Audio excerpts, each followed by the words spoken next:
नमस्कार प्रेक्षक हो. नवीन महिना सुरू होतो. आपण कॅलेंडरचं पान उलटतो आणि हे पान उलटल्यानंतर आपण काय बघतो? चतुर्थी कधी आहे, एकादशी कधी आहे या महिन्यामध्ये, आणि त्याचबरोबरीने किंबहुना त्याच्या आधी बघतो या महिन्यामध्ये अमावस्या कधी आहे आणि पौर्णिमा कधी आहे. म्हणजेच ज्या 4 गोष्टी महत्त्वाच्या बघतात त्याच्यामध्ये अमावस्या पौर्णिमा प्रामुख्याने बघितली जाते. प्रत्येकालाच अमावस्या आणि पौर्णिमा याबद्दल विचार करावासा वाटतो, किंबहुना प्रत्येकजण करतो. आणि म्हणूनच आजचा हा एपिसोड आम्ही तुमच्यासाठी घेऊन आलेलो आहोत. अमावस्या आणि पौर्णिमा, समज गैरसमज. त्याची शास्त्रीय माहिती आज आपण ज्योतिर्विद्या वाचस्पती माननीय हेमंत शास्त्री काळे यांच्याकडून घेणार आहोत. तत्पूर्वी आपण आपलं चॅनल लाईक करा, शेअर करा, सबस्क्राईब करा आणि तुमच्या काही कॉमेंट्स असतील किंबहुना तुम्हाला आणखीन कुठल्या वेगळ्या विषयावर आमच्याकडनं माहिती हवी असेल तर त्या विषयांची यादी कृपया आम्हाला कमेंट बॉक्समध्ये द्या. नमस्कार गुरुजी. नमस्कार. अमावस्या आणि पौर्णिमा सगळ्यांचा जिव्हाळ्याचा विषय असतो. अमावस्याला हे करायचंय, पौर्णिमेला ते करायचं नाही, असं सारखं चालूच असतात बोलणं. तर मग मुळामध्ये अमावस्या आणि पौर्णिमा म्हणजे काय? अमावस्या आणि पौर्णिमा खरं तर अगदी सामान्य माणसापासून ते अगदी मोठ्या उद्योगपतीपर्यंत अमावस्या आणि पौर्णिमा प्रत्येकाच्या डोक्यात असते, कारण त्याला काहीतरी नवीन काम सुरू करायचं असतं. आणि त्यावेळेला अगदी सर्वसामान्य शेतकरी किंवा अशिक्षित व्यक्ती, अगदी वेल एज्युकेटेड व्यक्ती इथपर्यंत या लोकांना अमावस्या पौर्णिमेबद्दल कुतूहल असतं.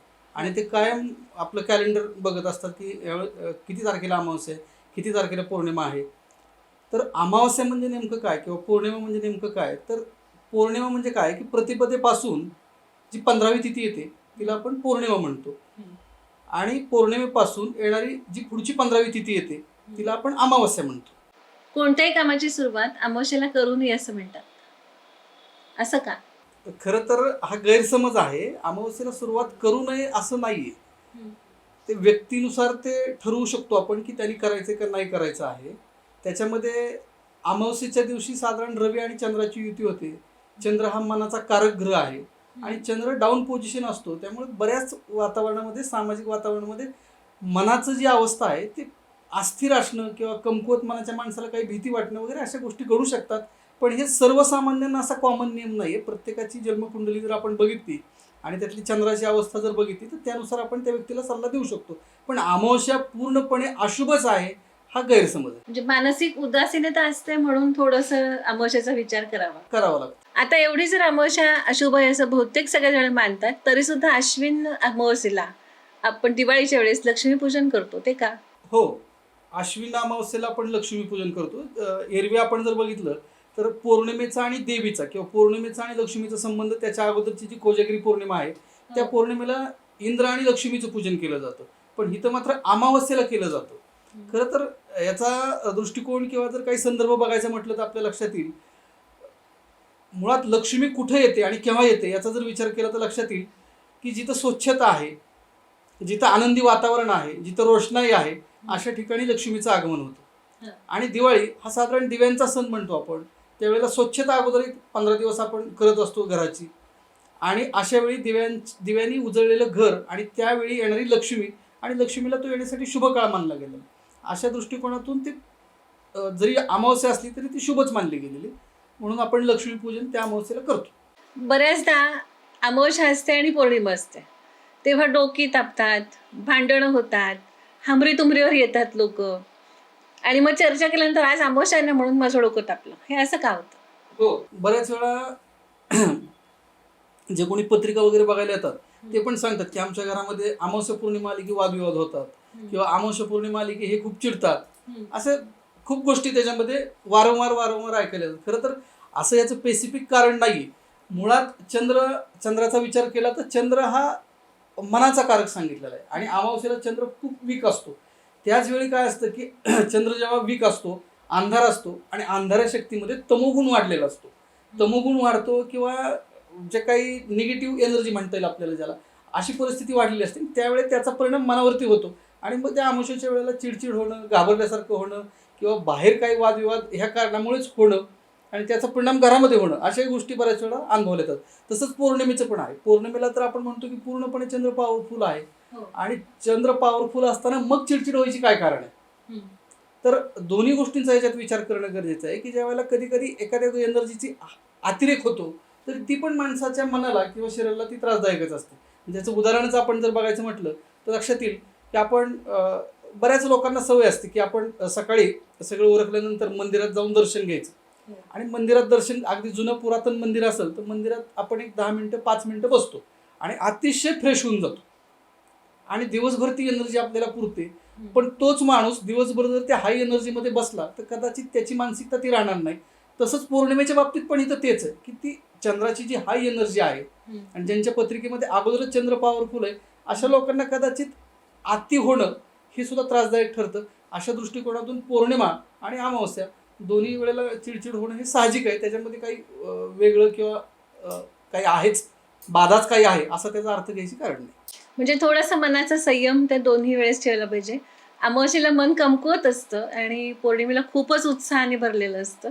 म्हणजे व्होल्टेज डीप असणं आणि व्होल्टेज खूप बऱ्याच वेळेला ज्यांची काही नित्य उपासना आहे किंवा काही ध्यानधारणा योग ह्या गोष्टी ज्यांच्या चालू आहेत आणि ज्यांच्या मनाचं संतुलन आहे किंवा ज्यांनी मनाचं व्यवस्थापन करायला जे शिकलेले आहेत त्या लोकांना बहुतांश वेळा हा त्रास होत नाही.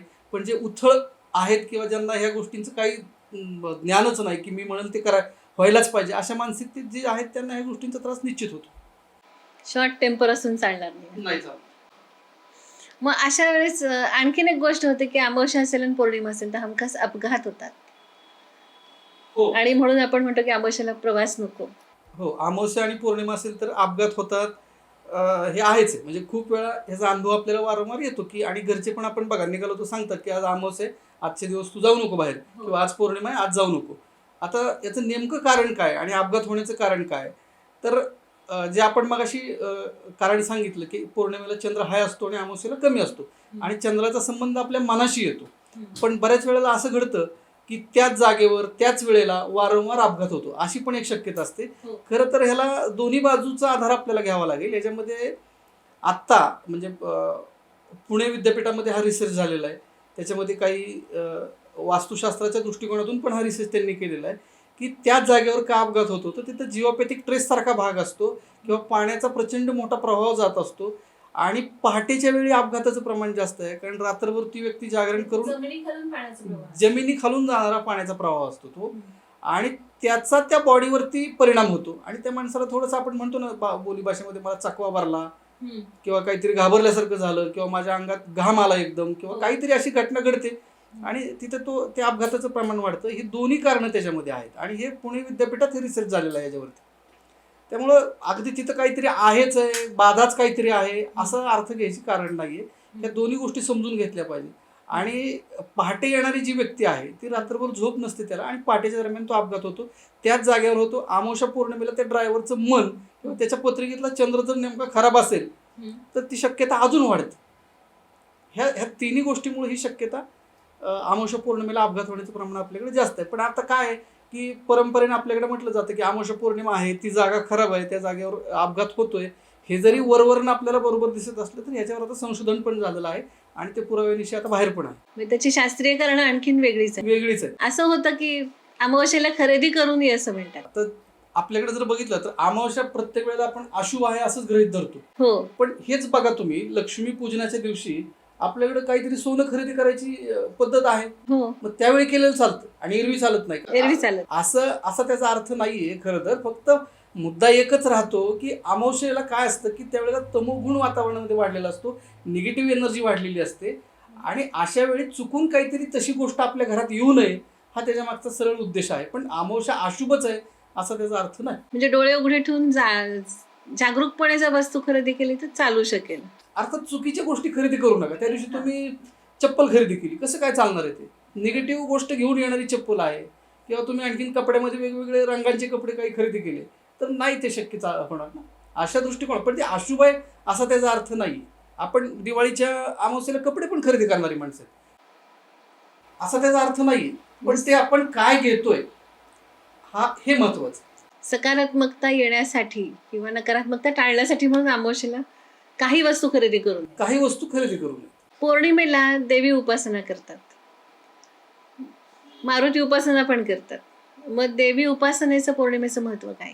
खरं तर उपासना आणि देवीची उपासना आता यात जर आपण बघितलं तर लक्षात येईल की कोणतीही उपासना जेव्हा चंद्रबळ उत्तम असतं त्या दरम्यान जर केली तर उत्तम होते, किंवा कोणतंही कार्य करायचं असेल तर तुम्ही चंद्रबळ चांगलं असताना केलं तर ते उत्तम होतं. आणि पौर्णिमेला चंद्राची जी काही फ्रिक्वेन्सी म्हणता येईल ती हाय मध्ये असते, हाय फ्रिक्वेन्सी. हाय फ्रिक्वेन्सी असते. आणि त्याचा परिणाम आपण जे काम करू ते उत्तम काम होण्यामध्ये मदत होते. म्हणजे तुम्ही त्या दिवशी उपासना करा, ध्यानधारणा करा, किंवा एखादा अभ्यास करा, किंवा काही अन्नदान करा, किंवा जे काही तुम्ही करताय ते उत्तम होण्याचे चान्सेस पौर्णिमेच्या दरम्यान जास्त असतात. त्यामुळे तुम्ही ह्या कालखंडामध्ये जर लक्ष्मीची उपासना केली तर कदाचित लक्ष्मी येण्याचा वेग तुमच्याकडचा वाढणार आहे, कारण तुमचं मनोबल त्या दिवशी चांगलं असणार आहे. मनामध्ये कोणत्याही काही शंका कुशंका त्या दिवशी राहणार नाही. स्थिर मनाने तुम्ही ते काम केलं तर स्थिर प्रक्रियेकडे कुठलीही लक्ष्मी किंवा जे काही काम आहे ते आपलं योग्य होतं आणि लक्ष्मीचं आगमन त्यावेळेला होऊ शकतं. म्हणून ते पौर्णिमेला करण्याची पद्धत किंबहुना असावी त्याच्यामध्ये. म्हणूनच बऱ्याच स्त्रिया पौर्णिमेचा उपवासही करतात, देवीला जातात तुळजापूरला, तर जास्ती करून पौर्णिमा बघून गेलं जातं. हो, मग आता अमावस्येच्या वेळेस असतं तेव्हा आपण बघतो की शनीची उपासना, मारुतीची उपासना याला जास्त प्रामुख्याने भर दिला जातो. त्या मागचं कारण काय? अमावस्येच्या दरम्यान शनी, मारुती, कालभैरव किंवा महादेव हे सगळे उपासना अमावस्येच्या दरम्यान जास्त केल्या जातात. त्याचं कारण असं आहे की अमावस्येला साधारणतः निगेटिव्ह एनर्जी किंवा तमोगुण किंवा ज्याला आपण जे काही बाह्य शक्ती म्हणतो त्यांचा वावर वातावरणामध्ये खूप मोठ्या प्रमाणामध्ये असतो.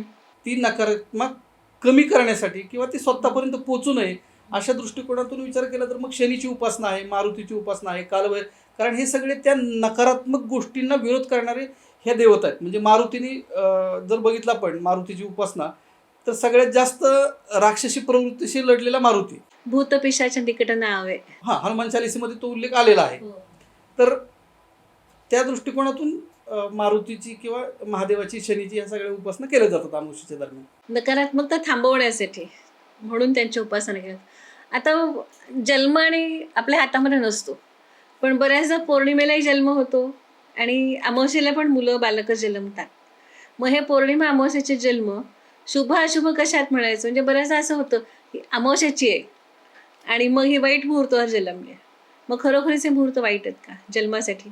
मुळातच लक्षात घेतलं पाहिजे की जन्म हा काही कोणाच्या हातातली गोष्ट नाहीये. नाही. जन्म आणि मृत्यू हे वरून ठरून आलेलं आहे आणि त्याप्रमाणे त्या वेळेला ते घडणार आहे. त्यामुळे अमावस्येला जन्म झाला म्हणून वाईट आहे किंवा काय पायगुण चांगला नाही हे म्हणणं तसं चुकीचं आहे. कारण फक्त आपल्याकडे जर बघितलं तर एका कुठल्याच गोष्टीवरून सगळं आयुष्य ठरत नाही. म्हणजे अमावस्येला जन्मलेले अनेक माणसं आहेत आणि ते लक्ष्मीवंत आहेत. बर, हे पण आहे. जर तुम्ही बघितलं तर लक्षात येईल की पंचांग हा जो भाग आहे आपल्याकडं, मग त्याच्यामध्ये पंचांगाचे 5 भाग आहेत, कुंडली आहे, त्याची 12 स्थानं आहेत, 9 ग्रह आहेत. या सगळ्यांचा विचार करून ते शुभ का अशुभ असं आपण ठरवतो. फक्त अमावस्येला जन्मलं म्हणून ते अशुभ आहे असं काही त्याचा अर्थ समजायचं कारण नाही. फक्त त्या व्यक्तीपुरतं त्याची स्थिती थोडीशी कमकुवत राहू शकते, एवढाच एक मुद्दा येऊ शकतो. बाकी ह्याच्यामध्ये अमावस्येला जन्मलं म्हणून अपशकुन झाला, काय ती मुलगी किंवा मुलगा जन्मल्यामुळं घर खाली गेलं वगैरे वगैरे या सगळ्या कल्पना, किंवा आता अख्ख्या आयुष्यालाच अमावस्या लागली त्या मुलाच्या, नाही असा त्याचा अर्थ घ्यायचं काही आवश्यकता नाहीये. त्याच्यामध्ये फक्त एवढं राहू शकतं की अमावस्येला जन्मल्यामुळं त्या माणसाच्या मनाची स्थिती थोडीशी कन्फ्यूज राहणं, ठाम नसणं किंवा घाबरल्यासारखं होणं वगैरे ह्या गोष्टी घडू शकतात. पण अमावस्येला जन्मला म्हणून अख्खं आयुष्य खराब आहे हे म्हणणं फारसं उचित होणार नाही. आणि मग पौर्णिमेला जन्मलं तर ते शुभ का? शुभ आणि अशुभ असं खरं तर एका गोष्टीमुळे शुभ कधीच होत नाही. जो नियम अमावस्येला आहे तोच इकडे आहे की पौर्णिमेला जन्मला पण त्याच्या पत्रिकेतल्या ग्रहांची स्थिती खराब आहे, पंचांगी स्थितीमध्ये 2-3 शांती आहेत त्याला, तर ते कसं शुभ म्हणता येईल? त्याला नाही म्हणता येणार. बाकीच्या ग्रहस्थितीवर हे सगळं अवलंबून आहे. फक्त तिथी पौर्णिमा आहे म्हणजे चंद्रबळ उत्तम आहे, चंद्रबळ त्या व्यक्तीला उत्तम आहे, एवढाच त्याचा अर्थ आपल्याला घेता येईल. तर मुळात मनुष्य जन्म मिळणं हीच खूप मोठी गोष्ट आहे. कारण जे मनुष्याला करायचंय ते प्राण्यांना करता येत नाही. आणि मनुष्य जन्माचा कर्तव्याचा जर विचार केला तर ते करण्याच्या दृष्टिकोनातून मनुष्य जन्म अतिशय महत्वाचा. पौर्णिमेला जन्मला काय, अमावस्येला जन्मला काय याचा फारसा परिणाम होत नाही. त्याच्याही पलीकडे जाऊन विचार केला तर फक्त एका मॅटरमध्ये त्याला बसवून चालणार नाही. अमावस्येला जन्मला म्हणून अशुभ, पौर्णिमेला जन्मला म्हणून शुभ. कारण आपल्याकडं जेव्हा एखादं बाळ जन्मतं तेव्हा त्याची जन्मकुंडली तयार केली जाते आणि जन्मकुंडलीच्या खाली एक वाक्य असतं, अस्य बालकस्य पूर्व कर्मानुसारेण. म्हणजे त्याच्या कर्मानुसार तो कोणत्या तिथीला जन्मणार आहे, कोणत्या नक्षत्रावर जन्मणार आहे, कोणत्या योगावरती जन्मणार आहे, हम्म. त्याच्या ग्रहांची स्थिती काय असणार आहे, त्याच्या राशी कशा असणार आहे, त्याच्या आरोग्याची स्थिती काय असणार आहे, त्याच्या मनाची स्थिती काय असणार आहे, हे सगळं ठरवून आलेलं आहे. त्यामुळे ते आमोशाला जन्मलं म्हणून अशुभ किंवा त्याच्या येण्याने काही इतरांना त्रास होईल नाही. मग आता मुलीचं नाव पौर्णिमा ठेवतात, मग ठेवावं का? मुलींच्या नावाच्या बाबतीत आपण जर बघितलं तर अनेक नावं ठेवली जातात. म्हणजे अगदी नक्षत्रांची पण नावं आहेत त्याच्यात. हो अश्विनी आहे, स्वाती आहे, चित्रा आहे, हो. अनेक नावं आहेत ठेवली. विशाखा आहे. विशाखा आहे. तसं पौर्णिमा अर्थात काही वाईट नाव नाहीये ते नाव निश्चितपणे चांगलंच आहे. पौर्णिमेला चंद्र पॉवरफुल असतो. चंद्राप्रमाणे ती तेजस्वी व्यक्ती किंवा तेजस्वी विचार करणारी व्यक्ती असू शकते. दत्तात्रय गुरूंचा जन्म पौर्णिमेचा आहे, तेव्हा आपण गुरु पौर्णिमा करतो. हो, पौर्णिमा वाईट म्हणायचं काही कारणच नाही. बर. मग आता जसं जन्माचं आपण बघितलं तसं मृत्यूचं पण. मग अमावस्येला मृत्यू झालाय, पौर्णिमेला मृत्यू झालाय, मग आता गतीच प्राप्त झाली, मोक्षच मिळाला आणि कुठेतरी तिसरीकडेच गेले. वाईट वेळेला मृत्यू झाला, कारण ती गोष्ट अटळ आहे. ती मगाशी आपण म्हटलं ना की जन्म आणि मृत्यू ह्या दोन गोष्टी आपल्या हातात नाहीयेत. मधलं आयुष्य कसं जगायचं आपण ठरवू शकतो, पण तो मृत्यू कधी येणार आहे हे आधीच ठरवून आलेलं आहे. मग तिथं आपण हस्तक्षेप करू शकत नाही. पण तरी सुद्धा अमावस्येला मृत्यू झाला तर ते वाईट असं काही नाहीये. त्या दिवशी नक्षत्र कुठलं आहे, त्रिपाद पंचक नक्षत्र आहे का, त्याप्रमाणे त्याचा दोष लागतो. पण तसा अमावस्येचा कुठलाही शास्त्राने दोष सांगितलेला नाही, कारण अमावस्याच मुळात पितृदेवतेची तिथी येते. बर. त्यामुळे तसा त्याचा दोष सांगितलेला नाही कुठेही शास्त्रामध्ये. आणि पौर्णिमेला सुद्धा तोच नियम आहे की नक्षत्र कोणतं आहे, त्रिपाद पंचक ही नक्षत्र आहेत का किंवा आणखीन काही दुसरे दोष निर्माण झालेत का हे बघितलं जातं त्याच्यामध्ये. त्यामुळे पौर्णिमेला पौर्णिमेला मृत्यू झाला किंवा अमावस्येला मृत्यू झाला तर त्यात वाईट किंवा चांगलं असं समजायचे काही कारण नाही. बरं. आता मग जेव्हा अमावस्या असते तेव्हा विहीर खणणं, नवीन कामं तयार करणं, ह्या सगळ्या गोष्टी थांबवल्या जातात. इमारत बांधताना आज नको स्लॅब टाकायला, आज नको, आज अमावस्या आहे, पूर्ण काम थांबवा, असं का करतात? हो, बऱ्याच ठिकाणी सरसकट हे नियम पाळले जातात. खरं तर तुम्ही वास्तुशास्त्र हा जर विषय बघितला तर त्याच्यामध्ये अमावस्येला बांधकाम करू नका असा कुठलाही नियम नाही. पण तरी सुद्धा हे केलं जातं. की कशासाठी केलं जातं, तर त्याचं उत्तर तेच आहे की त्या दिवशी प्रत्येक माणसाच्या मनाची अवस्था थोडीशी दोलायमय झालेली असते, तो विचलित झालेला असतो आणि ते काम करताना काही अपघात घडू नये हा त्याच्या मागचा सरळ उद्देश आहे. एवढाच त्याचा अर्थ आहे. पण अमावस्या अशुभच आहे आणि त्या दिवशी करूच नये असा कुठलाही त्याचा काही अर्थ नाहीये, कारण हे काम थोडं रिस्की असतं. जर काही चुकलं हुकलं तर ते जीवावर जाऊ शकतं. चित्त स्थिर नसतं आणि बांधकाम किंवा विहिरीचं काम थोडंसं कष्टाचं आणि रिस्की असतं. म्हणजे त्यात एक गोष्ट जरी चुकली तर ती थेट जीवापर्यंत जाऊ शकते. म्हणून त्याचा विचार की करू नका एवढाच आहे. पण ते अमावस्या अशुभ आहे म्हणून तुम्ही करू नका असं काही नाहीये. बांधकामाचे जे नियम आहेत वास्तुशास्त्रामध्ये त्यांनी जे काही तिथी दिलेले आहेत त्याच्यामध्ये अमावस्या अशुभ आहे म्हणून तुम्ही करू नका असा कुठलाही त्याच्यामध्ये उल्लेख नाही. आता बऱ्याचदा जसं आपण पाहिलं बघाशी की प्रवासाला जात नाहीत, तसं पिंपळाचं झाड आणि अमावस्या यांचा फार जवळचा संबंध आहे. पिंपळाखालून जाऊ नका, पिंपळापाशी जाऊ नका, रात्रीचं तिथून फिरू नका, हा संबंध काय आहे? आणि पिंपळाच्या झाडाचा आणि अमावस्येचा काय संबंध आहे? पिंपळाच्या झाडाचा आणि अमावस्याचा काय संबंध आहे? खरं तर तुम्ही बघितलं पिंपळाचं झाड जर बघितलं आपण तर अतिशय प्रत्येक गावामध्ये जुनी आणि पुरातन झाड आहेत. हो, मोठी झाड असतात आणि कुठेतरी गावाच्या बाहेर वेशीवर वगैरे अशी झाडं खूप मोठी झालेली आपल्याला दिसतात किंवा ती ठेवलेली पण असतात. आता तिथून का जाऊ नये किंवा तिथं का बसू नये तर त्याची दोन्ही कारणांचा विचार आपण करू याच्यामध्ये. पहिलं कारण बघा, आपल्याकडे शनीची 7:30 जरी असेल तरी तुम्ही संध्याकाळच्या वेळी पिंपळाच्या झाडाखाली तेलाचा दिवा लावा असं सांगितलं जातं. तर पिंपळाच्या झाडामध्ये भगवद्गीतेमध्ये श्रीकृष्णाने सांगितले की झाडांमध्ये किंवा वृक्षांमध्ये पिंपळ म्हणजे माझं रूप आहे, प्रत्यक्ष ते श्रीकृष्णाचं रूप आहे. मग तिथं जायला भीती कशाची आली? बरोबर, हा त्याचा महत्वाचा भाग आहे. आणि मग पिंपळ बऱ्याच वेळेला वारं येतं, जुन्या फांद्या असतात, जुनं झाड असतं, त्या पिंपळांच्या पानाची जी सळसळ आहे त्याने माणसाला घाबरल्यासारखं होतं, अंधार असतो. आणि अशा वेळेला पूर्वीच्या काळी काही चेष्टा करणं असाही एक भाग होता. म्हणजे कुणीतरी मागणं, काहीतरी ओरडणं, शिट्टी मारणं असे प्रकार माणसं करत होते आणि एक प्रकारे ती भीती निर्माण केली जायची. म्हणून आज पण लोक की पिंपळाच्या झाडाखालनं जाऊ नका, तिथं काहीतरी आहे. खरं तर अमावस्येच्या दिवशीचा विचार केला तर जी काही नकारात्मक एनर्जी म्हणतो ती त्या दिवशी निश्चित जास्त असते. पिंपळांच्या पानाची सळसळ वाढते आणि याचा सगळा परिणाम त्या अमावस्येवर येतो की तुम्ही अमावस्येला पिंपळाच्या झाडाखाली जाऊ नका. म्हणजे एकत्रित परिणाम होऊन एक प्रकारची भीती निर्माण होते. त्याचा कुठलाही ह्या गोष्टींशी काही संबंध नाही. बर. आणि याच्याही पलीकडं वास्तुशास्त्र जर आपण बघितलं, वृक्ष आयुर्वेद ग्रंथामध्ये घराच्या पश्चिम दिशेला झाड पिंपळाचं लावायला सांगितलेलं आहे, फक्त त्याची सावली घरावरती नको आहे. म्हणजे वास्तुशास्त्रामध्ये, मूळ वास्तुशास्त्रामध्ये पिंपळाचं झाड लावायला सांगितलेलं आहे. त्यामुळे ही भीती कसली आली तेव्हा त्याच्यात? फक्त थोडे गैरसमज आहेत. गैरसमज आहेत किंवा परंपरेने त्या गोष्टी कुणीतरी सांगत आलं आणि ते त्याच्यात पुढे गेलेले आहेत. आता असंही होतं की अमावस्या पौर्णिमेला मंत्र तंत्र बाहेरच्या बाधा ह्या जास्त प्रमाणामध्ये होतात. याचं कारण काय? वातावरणामध्ये जशी पॉझिटिव्ह एनर्जी आहे तशी निगेटिव्ह पण आहे. जसे सत्वगुणी माणसं आहेत तशी तमोगुणी पण आहेत. जशी मनुष्यगुणी आहेत तशी राक्षसगुणी पण आहेत. बरोबर. त्या पद्धतीच्या जे काही गोष्टी केल्या जातात ते शक्यतो ह्या दरम्यान त्या गोष्टी त्यांच्या फलद्रूप होत असतील. त्या दृष्टिकोनातून पौर्णिमा किंवा अमावस्येच्या दरम्यान वातावरणामध्ये तुम्ही बाहेर किंवा अगदी ज्या दूषित जागा म्हटलं जातं की तुम्ही तिकडे जाऊ नका, तर तशा ठिकाणी जाऊ नका असं सांगितलं जातं. अर्थात त्या निगेटिव्ह एनर्जीचा परिणाम जो कोणी सर्वसामान्य सत्वगुणी माणूस असेल त्याच्यावरती तो जास्त होतो. अशा दृष्टिकोनातून जाऊ नका, एवढाच त्याचा अर्थ आहे. बरं. आता चंद्रग्रहण असेल आणि सूर्यग्रहण असेल, हे पण अमावस्या पौर्णिमेलाच होतात. हो. आणि तेव्हा आपली हिंदू संस्कृती सांगते की काही खाऊ नका, देवाचं म्हणत बसा, वेद पाळा. मग या चंद्रग्रहण सूर्यग्रहणाचा अमावस्या, त्या दिवशीच्या अमावस्या पौर्णिमेचा मानवी जीवनावर काय परिणाम होतो? अमावस्या आणि पौर्णिमेला चंद्रग्रहण होतं, बरोबर आहे. चंद्रग्रहण किंवा सूर्यग्रहण होतं, दोन्ही ग्रहण होतात. त्याच्यामध्ये बरेचसे नियम पाळायला सांगितले. विशेषतः गरोदर स्त्रीसाठी वेगळे नियम आहेत, सर्वसामान्यांसाठी वेगळे नियम आहेत. आपल्याकडे बघा, पूर्वीपासून ज्या काही शास्त्रीय गोष्टी आहेत ते धर्माच्या माध्यमातून देण्याची पद्धत होती.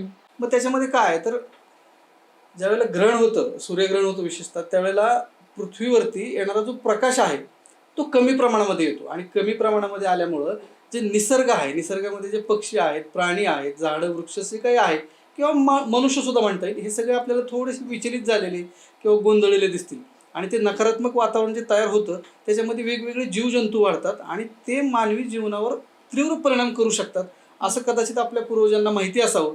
म्हणून त्यांनी हे वेदादी नियम किंवा ग्रहणाचे जे काही नियम आहेत, तुम्ही ह्या कालखंडामध्ये खाऊ नका किंवा पाणी पिऊ नका किंवा काहीतरी तुम्ही ध्यानधारणा करा किंवा तुमचं जपजाप्य करा, अशा गोष्टी ज्या करायला सांगितल्यात ते ह्या कारणासाठी करायला सांगितल्यात. तुम्ही त्या वातावरणामध्ये जाऊ नका आणि तिथं गेला तर त्याचा परिणाम, त्या जीवजंतूंचा परिणाम तुमच्या शरीरावरती होईल, कुठलं तरी आजारपण येईल. ह्या दृष्टिकोनातून शास्त्रच, पण ते धर्माच्या माध्यमातून शिकवलं गेलेलं आहे. एवढाच त्याचा अर्थ आपण घ्यायला हरकत नाही. म्हणजे एका जागी शांत बसा, आणि शांतच बसताय तर मग देवाचं नाव घ्या, स्थिर राहा आणि मनाची अस्थिरता कमी करा.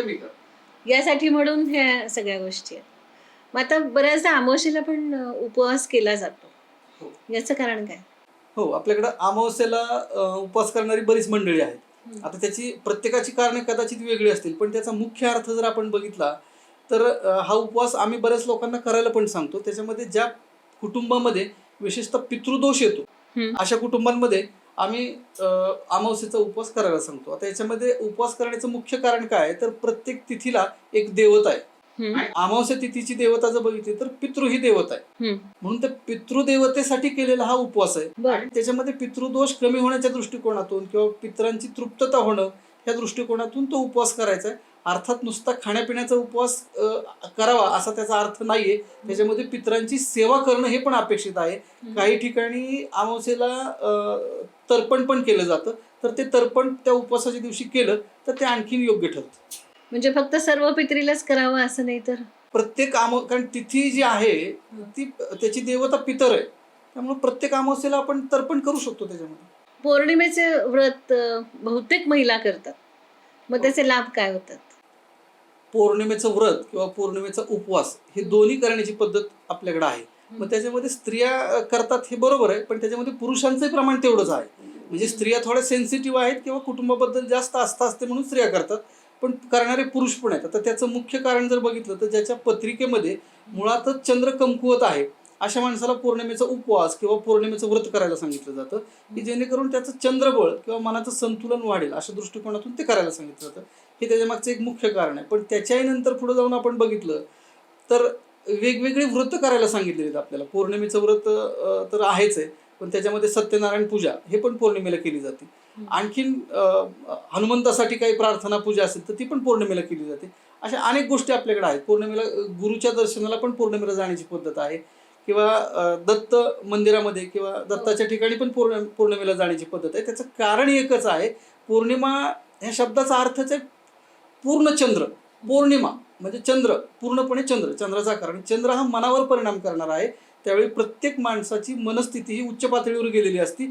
जो काही त्यातला सामाजिक, आध्यात्मिक, धार्मिक जो काही आनंद घ्यायचा आहे ती घेण्याची क्षमता त्या व्यक्तीची वाढलेली असते. अशा वेळेला पौर्णिमेचा उपवास किंवा पौर्णिमेला काही ध्यान धारणा केली किंवा लक्ष्मी प्राप्तीसाठी पण काही विशेष उपाय केले जातात पौर्णिमेसाठी. त्याच्यामध्ये जसं की श्रीयंत्राचं पूजन आहे, त्यानंतर पौर्णिमेचा उपवास करून देवीची पूजा केली जाते लक्ष्मी प्राप्तीसाठी. ह्या पण गोष्टी पौर्णिमेला केल्या जातात. सप्तशतीचा पाठ केला जातो. सप्तशतीचा पाठही केला जातो. अशा अनेक गोष्टी पौर्णिमेला केल्या जातात. त्याचं मूळ कारण बघितलं तर पौर्णिमा ही पूर्ण तिथी आहे, पूर्ण चंद्र अवस्थेमध्ये आणि चंद्र मनाशी संबंधित आहे. त्यावेळेला त्या प्रत्येक कुटुंबामध्ये त्या माणसांची जी अवस्था आहे ती बऱ्यापैकी मनाची फ्रेश असते आणि त्यामुळे हे उपवास केला तर तो त्याचा फायदा होतो. अशा दृष्टिकोनातून हे सगळे उपवास पौर्णिमेचा केला जातो. अमावस्येला तर दिवे लावतात. हो. मग याचं कारण काय आहे? आपण लक्ष्मीपूजनाची जी अमावस्या आहे त्या अमावस्येला आपण दिवे लावतोच.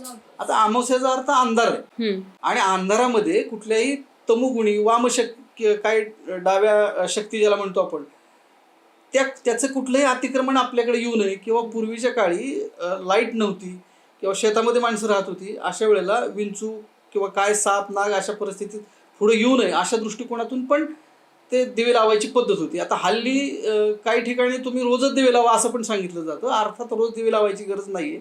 जिथं अंधार आहे तिथं उजेड करणं हा त्याच्या मागचा उद्देश आहे. म्हणून त्या अमावस्येला दिवे लावणं शुभ मानलं गेलेलं आहे आपल्याकडे.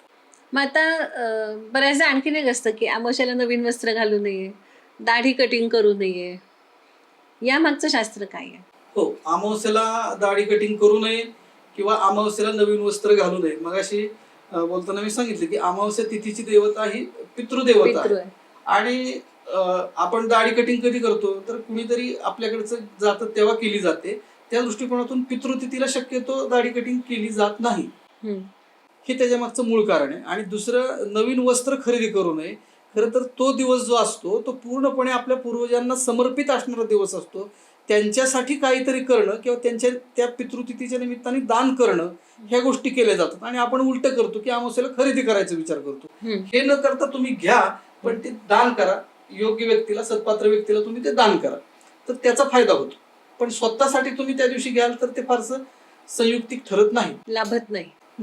म्हणजे देण्याचा दिवस आहे, घेण्याचा नाही. अशा अर्थाने अमावस्येला आपण काही खरेदी नाही. पितरांच्या नावाने ते द्यायचे किंवा दान करायचं आणि आपण त्या दिवशी नाही घेतलेलं योग्य ठरत. आता अमावस्या असते, जसं आपण पौर्णिमेला देवीची उपासना करतो, सप्तशती वाचतो वगैरे, तसं अमावस्येला कोणती स्तोत्र म्हणावीत, कोणत्या रंगाचे कपडे परिधान करावेत? हो, अमावस्येसाठी सुद्धा खरं तर सगळ्यात महत्वाचं आहे. पौर्णिमेचाच विचार सगळीकडे केला जातो आणि अमावस्येला मात्र टाळलं जातं. तसं न करता अमावस्येसाठी विशेष करून आपण पितृस्तुती किंवा पितृदेवांची जी काही स्तोत्र आहेत ती वाचन करणं किंवा ऐकणं हे करणं. त्याच्यानंतर तुम्ही महादेव, कालभैरव ह्या देवतांची पण तुम्ही उपासना त्या दिवशी करू शकता.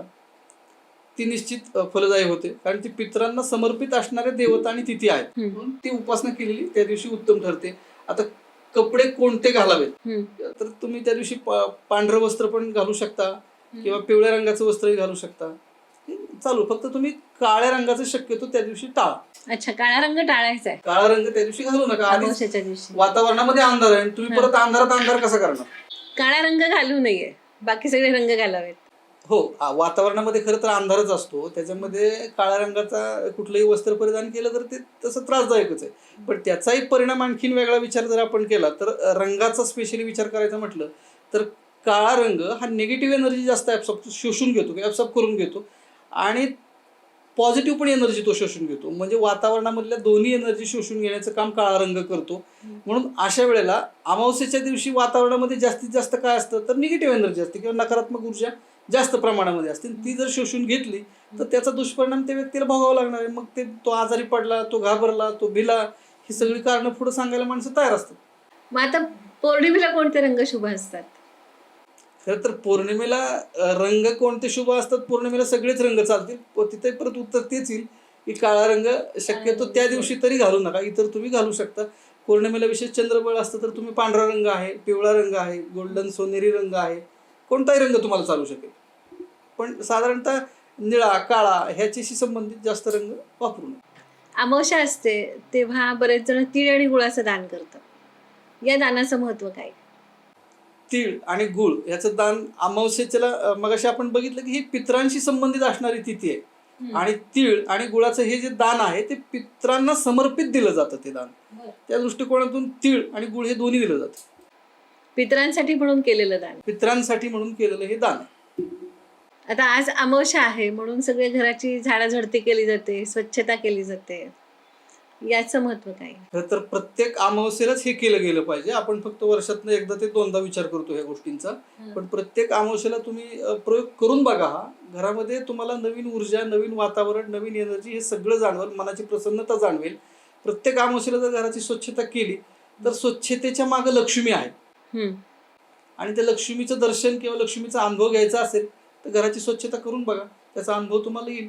अर्थात स्वच्छतेमागे प्रसन्नता असते, ती प्रसन्नता पण तुम्हाला मिळेल. म्हणजे अमावस्यानंतर येणारी प्रतिपदाचं चांगलं स्वागत होण्यासाठी सगळी नकारात्मकता काढून टाकायची.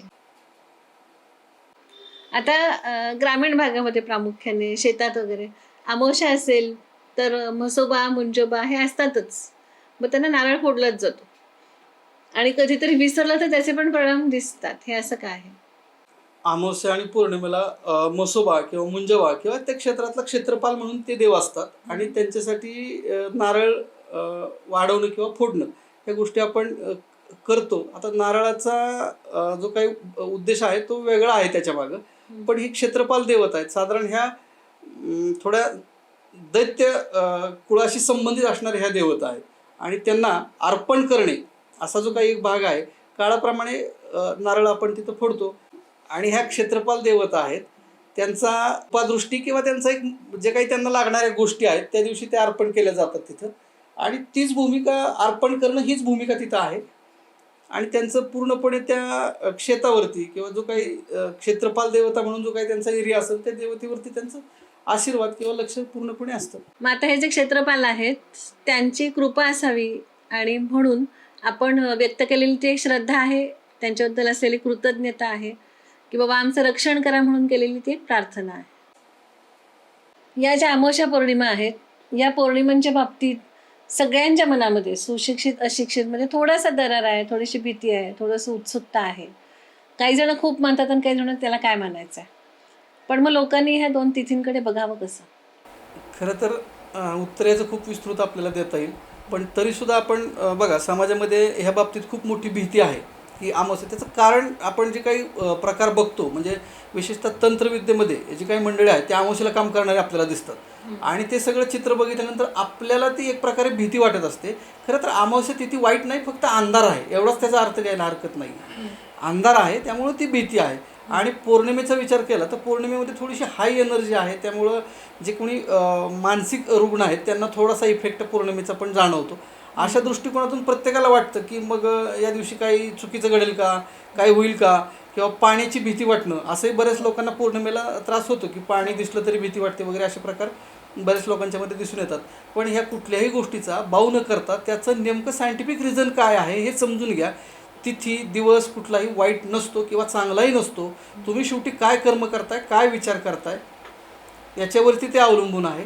अमावस्येच्या दिवशी अनेक लढाया जिंकलेल्या आहेत आपल्याकडे. हो, ती मानसिकता, तो त्रास कुठं गेला? शेवटी तुम्ही तुमचं मनोबल वाढवलंय आणि अमावस्येच्या रात्रीला अनेक लढाया जिंकून यशस्वी केलेले आहेत. त्यामुळे त्याला वाईट मानायची काही आवश्यकता नाही आहे. अमावस्या वाईट नाही आहे किंवा त्या दिवशी अंधार नाही, पण ते सर्वसामान्यांना ह्या ज्या काही समाजामध्ये चाललेल्या अंधश्रद्धेकडे जाणाऱ्या ज्या गोष्टी आहेत त्या बघून ऐकून किंवा आता सोशल मीडियावर हे फारच हल्ली ऐकायला मिळतं, ते बघून घाबरल्यासारखं होतं. पण तसं गडबडून जायची काही आवश्यकता नाही. आपण आपलं मन, ध्यान, उपासना ह्या गोष्टी जर स्थिर ठेवल्या तर त्या माणसाला कुठलाही दुष्परिणाम ह्याचा होत नाही. म्हणजे मन आणि बुद्धी ह्या दोन्हीची स्थिरता असेल तर अमावस्या पौर्णिमा त्रास देणार नाही. मन बुद्धीची स्थिरता, पण त्याच्याबरोबर काहीतरी त्या व्यक्तीची दैवी उपासना पण आवश्यक आहे. भले ते कुलदेवतेची करू किंवा त्यांनी दिलेल्या सद्गुरूंची करू, कुणाची उपासना करू, कारण उपासनेचं जे काही कवच किंवा वलय आहे त्याचा परिणाम जास्त आपल्याला फायदेशीर ठरतो. आता गुरुजी तुम्ही ना पौर्णिमा आणि अमावस्या या दोन्ही विषयांवर खूप चांगल्या प्रकारे प्रकाश टाकलेला आहे. लोकांच्या मनातील पौर्णिमा अमावस्याबद्दलची असलेली अमावस्या, अंधकार किंवा थोडासा भीती हे निश्चितपणे आपल्या ह्या चर्चेतून दूर होण्यासाठी मदत होणार आहे. आणि सगळेजण ह्या अमावस्या पौर्णिमेला एक पितृंची अमावस्या म्हणून पितृचं सेवा करतील आणि पौर्णिमेला स्वतः पौर्णिमेचा पुरेपूर लाभ उठवतील असा विश्वास मला आत्ता वाटतोय. तुम्ही जी काही माहिती आम्हाला सांगितली त्याबद्दल तुमचे धन्यवाद. धन्यवाद. आत्ताच आपण प्रेक्षक पौर्णिमा आणि अमावस्या या संदर्भामध्ये माहिती ऐकली. आता एकच निश्चित आहे की सगळ्या तिथी आणि सगळे दिवस हे सारखेच असतात. फक्त चंद्रांच्या कलानुसार त्यांना आपण वेगवेगळी नावं दिलेली असतात. या पौर्णिमा, अमावस्या आणि त्याच वेळेस इतर सगळ्या तिथींना सुद्धा आपण सजग राहूया आणि आपलं आयुष्य सुखाचं आणि आनंदाचं करूया आणि त्यासाठी ईश्वर कृपेचा आणि गुरुकृपेचा लाभ घेण्यासाठी म्हणून त्यांची उपासना करूयात. आपण हा एपिसोड शेवटपर्यंत पाहिलात त्याबद्दल मनःपूर्वक धन्यवाद.